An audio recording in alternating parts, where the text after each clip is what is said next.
Bismillahirrahmanirrahim.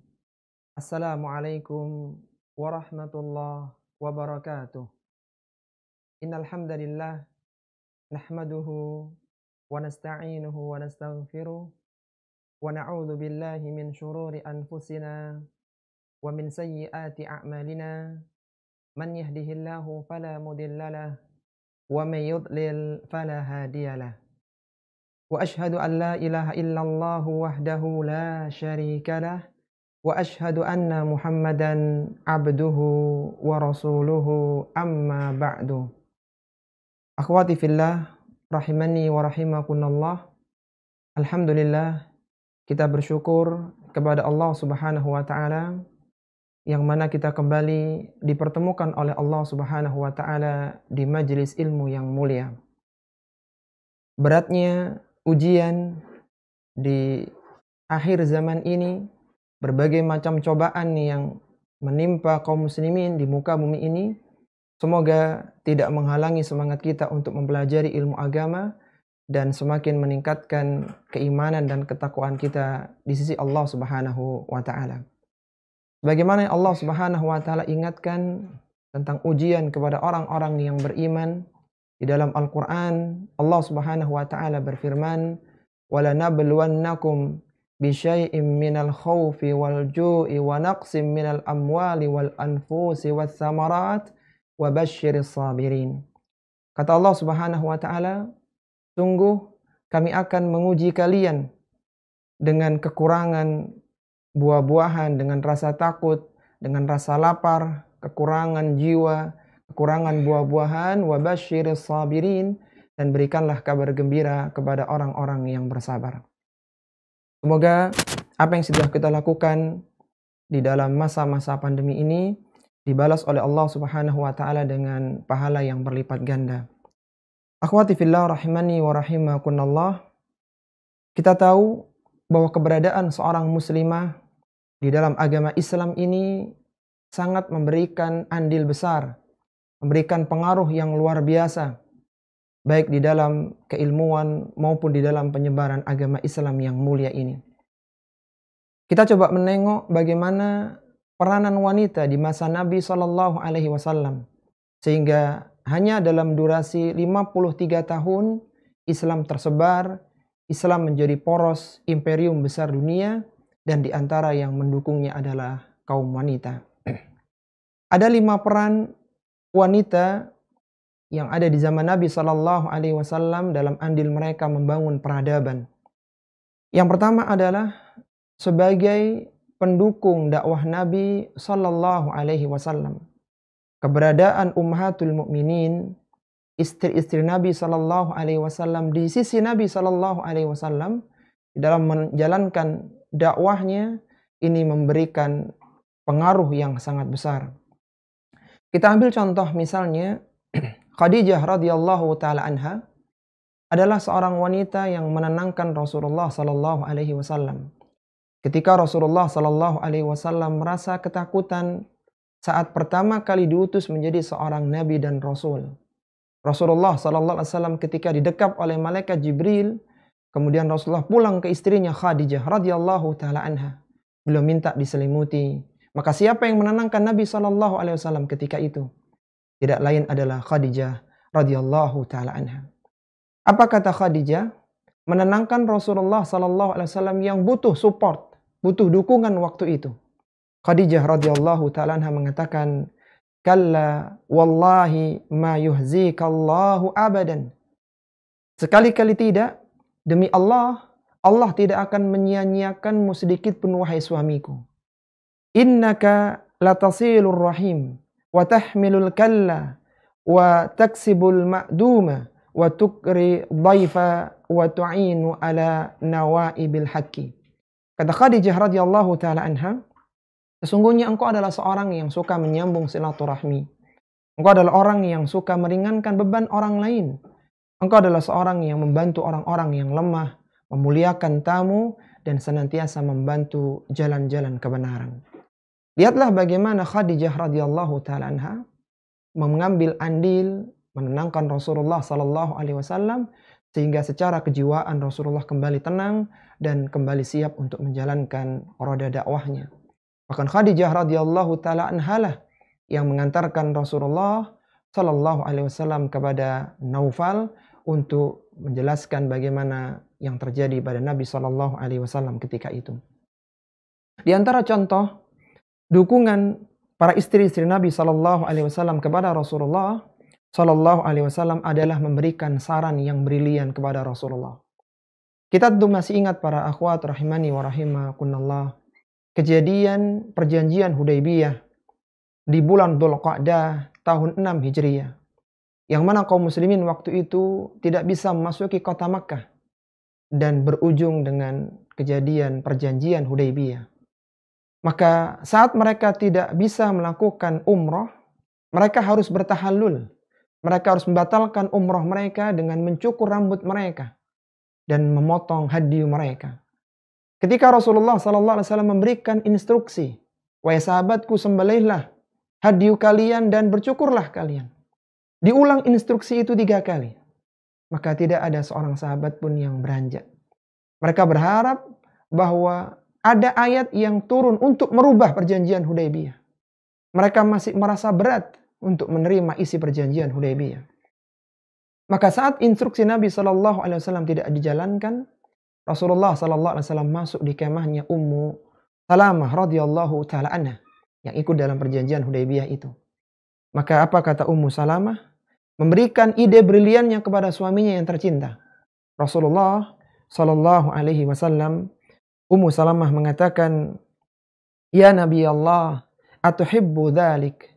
Ukhruj la takallama ahadan minhum kalimatan hatta tanharu budnaka wa tada'u khaliqaka fa yuhallikuka." Kata Ummu Salamah radhiyallahu taala anha, "Wahai Nabi Allah, kalaulah engkau mau, maka keluarlah kepada manusia. Jangan engkau katakan sepatah kata pun kepada manusia. Sembelihlah hewan kurbanmu dan minta orang untuk mencukur rambutmu." Maka dengan ide dari Ummu Salamah radhiyallahu taala anha ini, para sahabat yakin bahwa ini sudah merupakan kepastian dan tidak ada lagi perubahan. Sehingga mereka pun bergegas untuk menjalankan instruksi Nabi Shallallahu alaihi wasallam sampai-sampai mereka seolah-olah hampir bunuh-bunuhan karena yang digunakan untuk mencukur adalah pedang-pedang mereka. Kemudian contoh yang ketiga, akhwati fillah rahimani wa rahimakumullah, bentuk dukungan istri-istri Nabi Shallallahu alaihi wasallam kepada dakwah Rasulullah Shallallahu alaihi wasallam adalah menyebarkan hadis-hadis Nabi Shallallahu alaihi wasallam.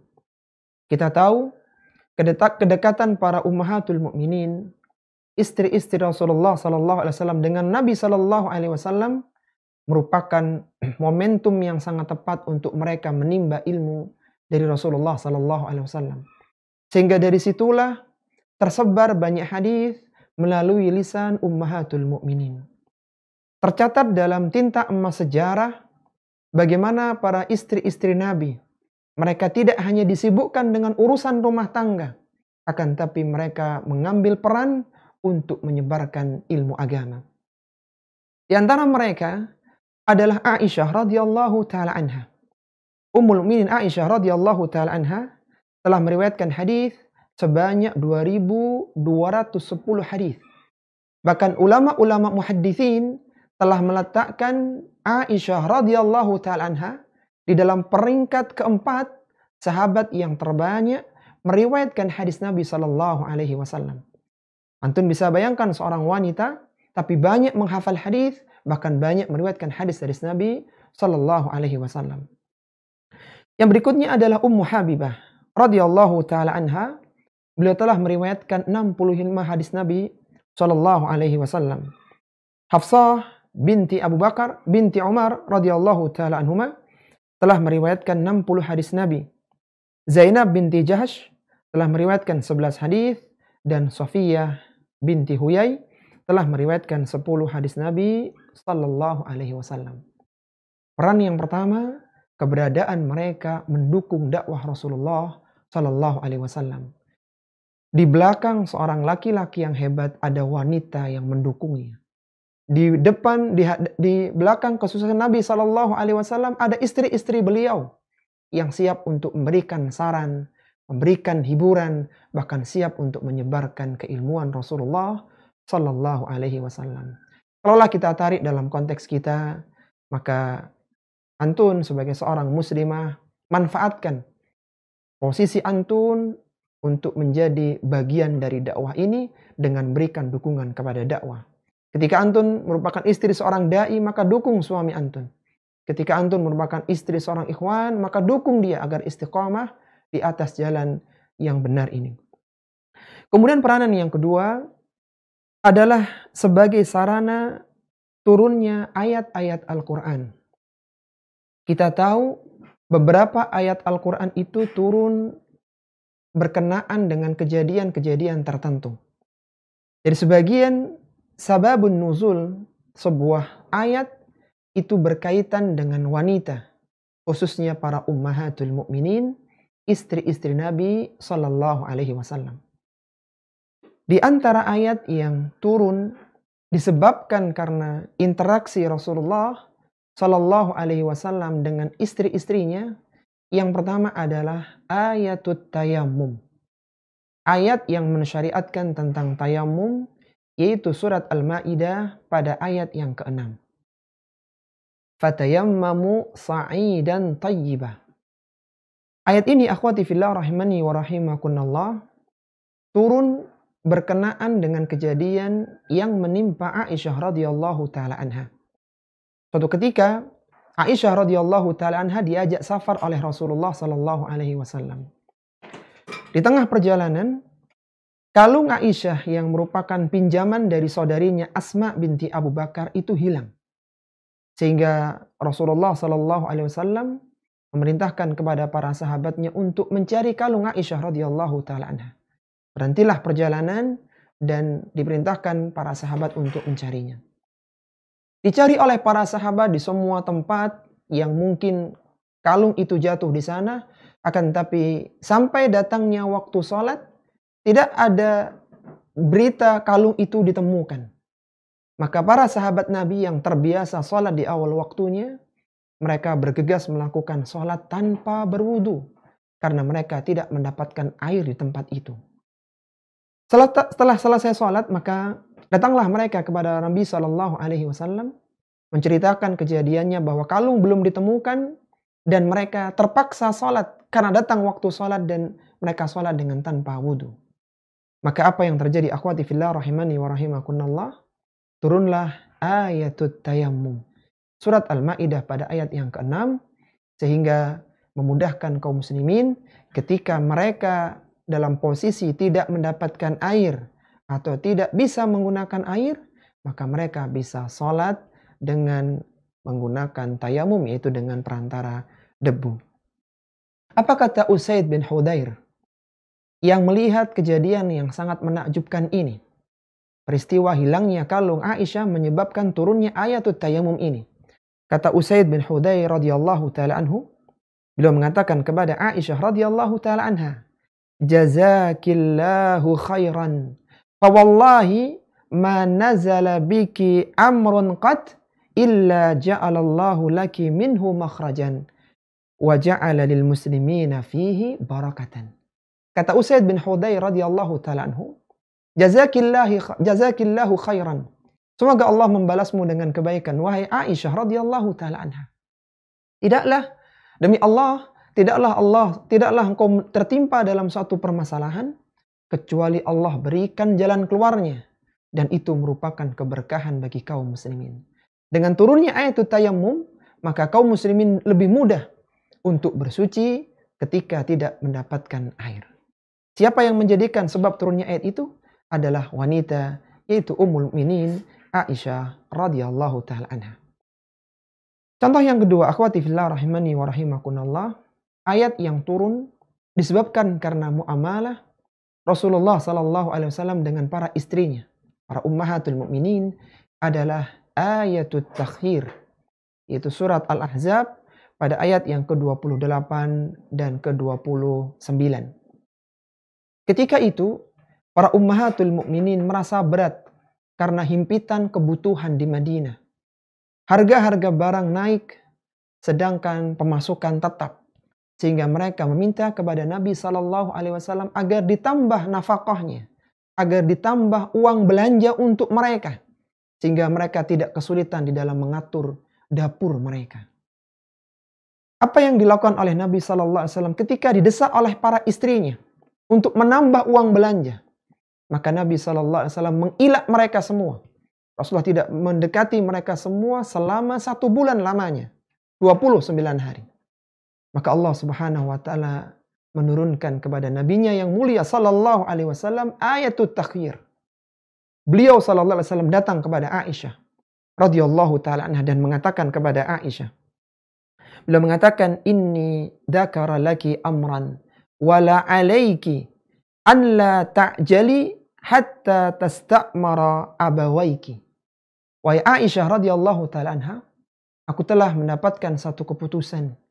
Aku akan menawarkan pilihan kepadamu. Janganlah engkau terburu-buru menentukan pilihan itu sampai engkau bermusyawarah dengan kedua orang tuamu. Ajak rembuk dulu Abu Bakar. Ajak rembuk dulu Asma ibumu. Ummu Umais ibumu. Agar engkau mendapatkan pilihan yang terbaik bagimu. Kemudian Rasulullah SAW bacakan firman Allah Subhanahu wa taala dalam surat Al-Ahzab itu. Ya ayyuhan nabi qul li azwajika in kuntunna turidna al-hayata ad-dunya wa zinataha fata'alayna umatti'kunna wa usarrihkunna sarahan jamila wa in kuntunna turidna Allah wa rasulahu wad daral akhirah fa innallaha a'adda lil muhsinati minkunna ajran 'azima. Apa kata Allah Subhanahu wa taala kepada para istri-istri Nabi SAW yang minta kenaikan nafkah? Allah Subhanahu wa taala berfirman, wahai Nabi, katakanlah kepada istri-istrimu, in kuntunna turidanal hayatad dunya wa zinataha. Kalaulah mereka mengharapkan dunia dan perhiasannya, fata'alaina umatti'kunna wa usarrihkunna sarahan jamila. Niscaya kami akan berikan kepada mereka pemberian dan kami akan ceraikan mereka dengan perceraian yang baik. Wa in kuntunna turidna Allah wa rasulahu wad daral akhirah. Kalaulah mereka lebih cinta kepada Allah, lebih cinta kepada Rasulnya dan negeri akhirat, fa innallaha a'adda lil muhsinati minkunna ajran 'azima. Niscaya Allah telah sediakan kepada mereka pahala yang besar bagi yang berbuat baik di antara mereka. Bagaimana tanggapan Aisyah radhiyallahu taala anha ketika dibacakan firman Allah yang mulia ini? Surat Al-Ahzab pada ayat yang ke-28 dan ke-29. Aisyah radhiyallahu taala mengatakan, "Afi hadza astamara abawayya." Wahai Rasulullah sallallahu alaihi wasallam, apakah untuk permasalahan seperti ini aku masih perlu berlembuk, bermusyawarah dengan kedua orang tuaku? Fa inni uridullaha wa rasulahu wad daral akhirah. Saksikanlah wahai Rasulullah bahwasanya aku lebih cinta kepada Allah, aku lebih memilih Rasulnya, dan aku lebih memilih negeri akhirat. Dan itu semua jawaban para ummahatul mukminin ketika ditawarkan kepada mereka ayatut takhir. Yang menjadi bahasan kita akhwati fillah rahimani wa rahimakumullah, siapa kiranya yang menjadikan turunnya ayatut takhir itu? Tidak lain adalah para wanita, istri-istri Nabi sallallahu alaihi wasallam yang mulia. Kemudian yang berikutnya adalah tentang turunnya surat At-Tahrim. Kita tahu Rasulullah sallallahu alaihi wasallam pernah mengharamkan meminum madu di rumah Zainab binti Jahsh.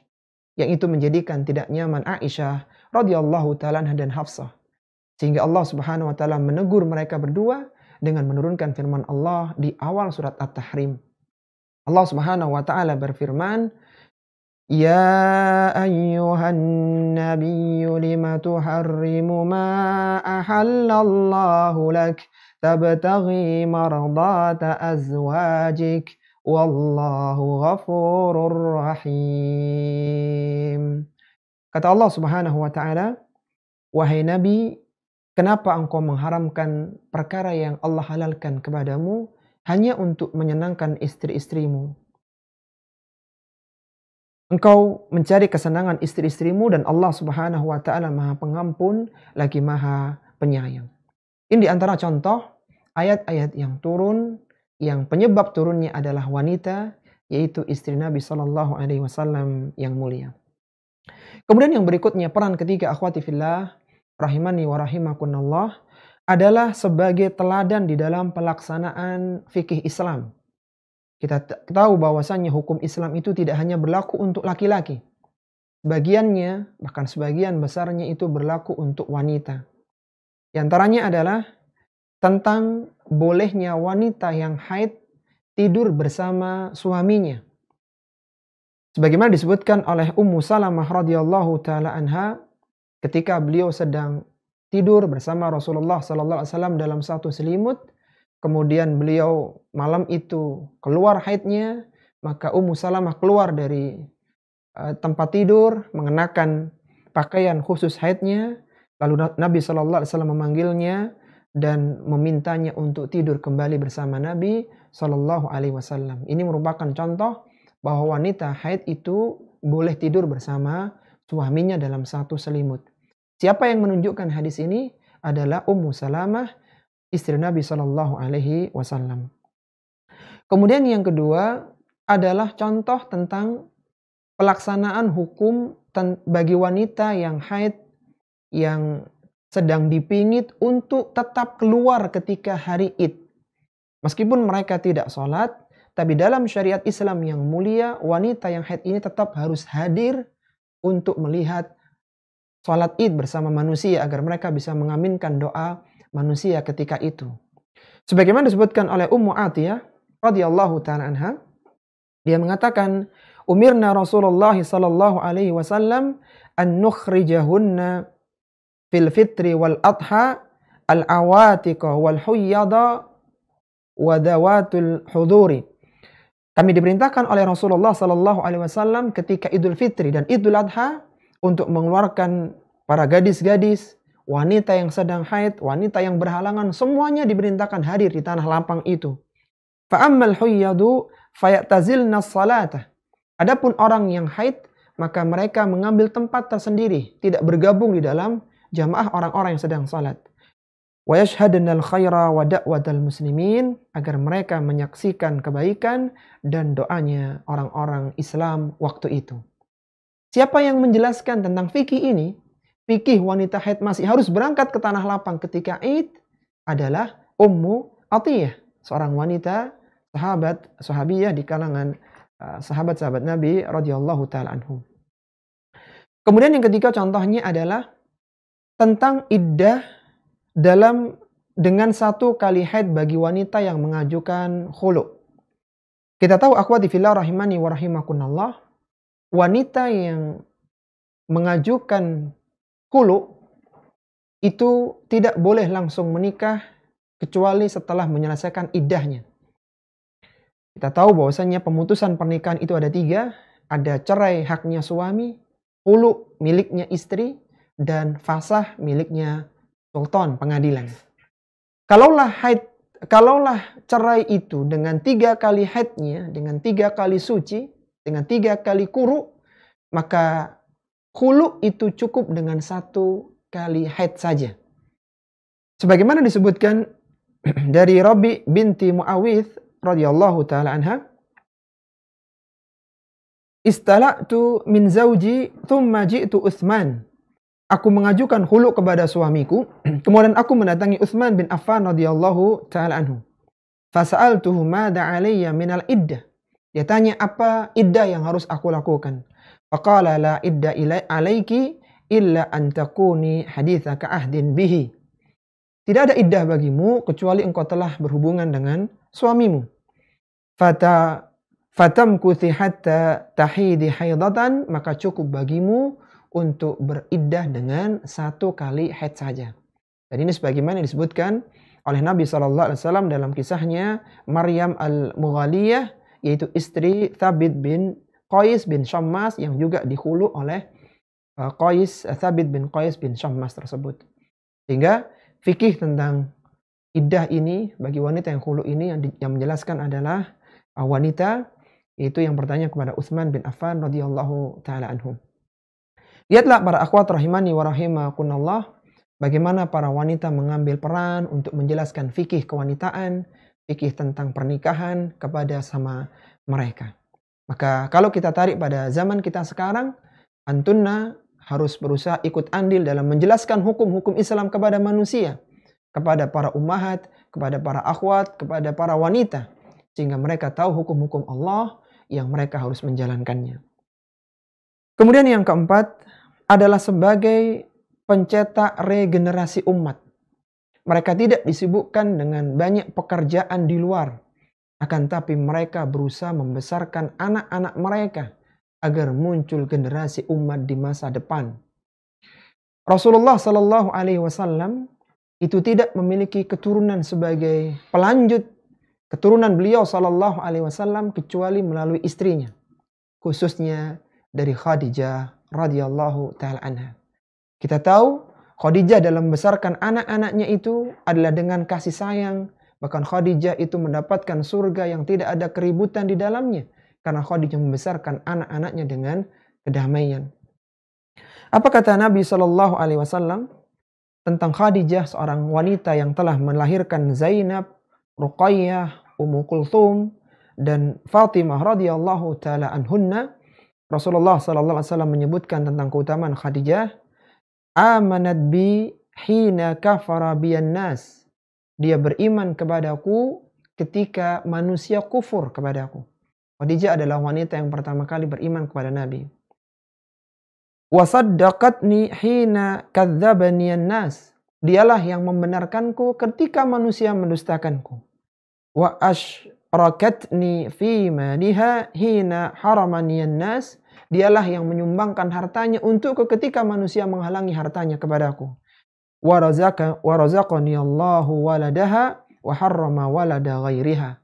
Aku mendapatkan keturunan dari dia yang tidak aku dapatkan dari istri-istriku yang lainnya.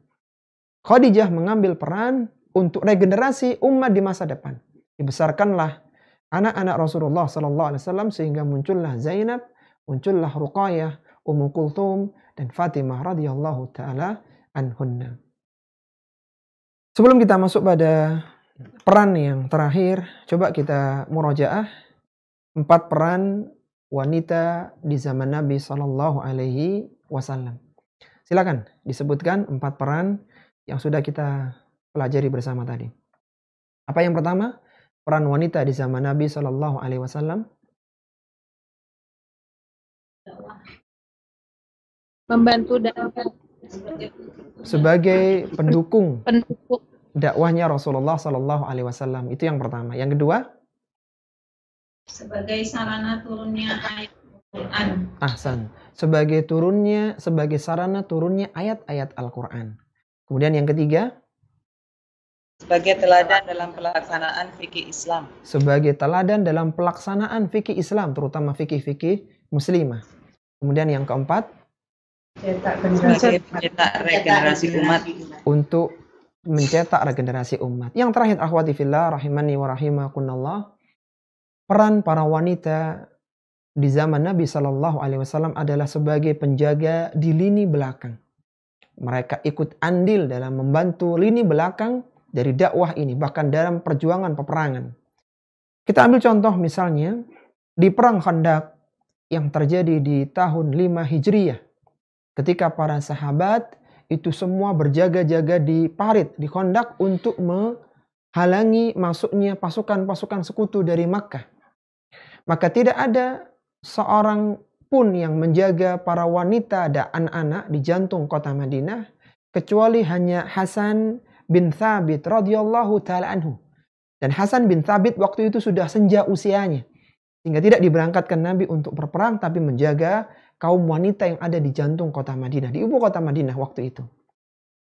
Orang-orang Yahudi Bani Quraidah memanfaatkan kelemahan pusat kota dengan rencana melakukan pemberontakan.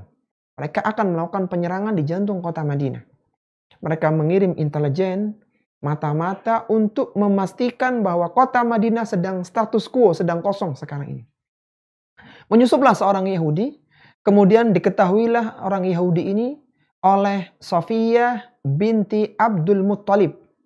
yaitu bibinya Rasulullah Sallallahu Alaihi Wasallam yang merupakan ibu dari Zubair bin Awam, istrinya ibu dari Zubair bin Awam ya.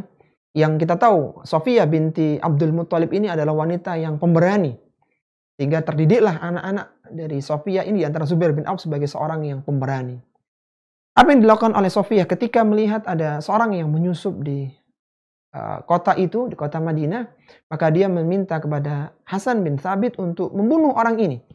Tapi Hasan bin Thabit sudah sepuh, tidak bisa melakukan itu, sehingga Sofiyah lah yang harus turun tangan, dipukul wajah laki-laki itu sampai akhirnya berhasil untuk membunuhnya. Dan berita ini akhwati fillah rahimani wa rahimakumullah terdengar ke orang-orang Bani Quraidah, sehingga mereka menyangka bahwasannya di pusat kota Madinah pun masih dijaga dengan tentara yang kuat. Buktinya intelijen mereka berhasil terbunuh ketika melakukan misi untuk pengintaian. Padahal tidak ada laki-laki di kota Madinah kecuali hanya Hasan bin Thabit radhiyallahu ta'ala anhu, dan wanita-wanita yang lainnya diantara adalah Sofiyah binti Abdul Muttalib. Kemudian yang kedua adalah ketika perang Uhud di tahun 3 Hijriyah di bulan Syawal. Kita tahu Rasulullah SAW saat itu berangkat dengan 1.000 orang pasukannya untuk melayani permintaan perang orang-orang Quraisy yang merasa kalah dalam perang Badar. Maka berangkatlah 1.000 orang itu, 300 dari mereka itu mundur gara-gara provokasi yang dilakukan oleh Abdullah bin Ubay bin Salul. Sehingga tertinggallah di medan Uhud 700 orang pasukan yang 50 orangnya adalah pasukan pemanah untuk menjaga punggung-punggung kaum muslimin. Ketika di perang Uhud itu yang hampir-hampir kaum muslimin menderita kekalahan karena hal-hal yang di luar instruksi Nabi SAW, beliau merintahkan agar pasukan pemanah tidak beranjak dari posisi mereka, tapi mereka turun untuk ikut mengambil ghanimah. Qadarullah akhirnya kaum muslimin hampir-hampir mengalami kekalahan. 70 orang sahabat wafat di medan Uhud waktu itu. Di antaranya adalah Hanzalah yang meninggal, yang jenazahnya dimandikan oleh malaikat. Apa peran Ummu Sulaim saat itu? Beliau pun ikut di medan Uhud dan beliau memberikan obat kepada kaum muslimin yang terluka, memberikan minum kepada kaum muslimin yang kehausan saat itu. Orang wanita ikut andil dalam menjaga lini belakang, menyiapkan logistik, menyiapkan medis obat-obatan untuk menunjang perjuangan para syahid, para syuhada di kalangan para sahabat-sahabat Nabi radhiyallahu ta'ala anhum. Kemudian yang terakhir akhwati fillah rahimani wa rahimakumullah, di perang Hunain yang terjadi pada tahun 8 Hijriyah pasca kejadian Fathu Makkah, yang waktu itu kaum muslimin berangkat dengan 12.000 pasukan.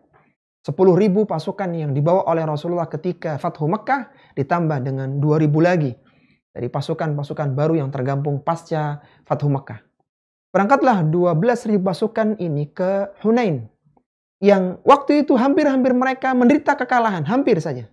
Kemudian dibangkitkan kembali semangat mereka sehingga mereka pun berhasil pulang dengan membawa kemenangan. Apa peran Ummu Sulaim dan Aisyah ketika perang itu? Aisyah dan Ummu Sulaim radhiyallahu ta'ala anha itu membawakan kendi untuk memberikan minuman kepada para pejuang-pejuang itu sehingga mereka tidak kehausan dan mereka bisa berperang dengan cara yang optimal. Kalaulah kita tarik dalam konteks kita pada zaman sekarang, ketika ada daurah, ada pengajian, maka ibu-ibulah yang menyiapkan logistiknya. Ibu-ibu yang menyiapkan snacknya, makannya, sehingga kajian bisa berjalan dengan lancar, anak-anak bisa mengikuti dengan tenang, dan semisalnya. Jadi ambillah peran akhwati fillah rahimani wa rahimakumullah dalam dakwah ini untuk membangun peradaban Islam di masa depan. Semoga yang sedikit ini bermanfaat. Kalau ada hal yang ingin didiskusikan, dipersilahkan. Wassallallahu ala nabiyyina Muhammadin wa ala alihi wa sahbihi wasallam. Wa akhiru da'wana anil hamdulillahi rabbil alamin.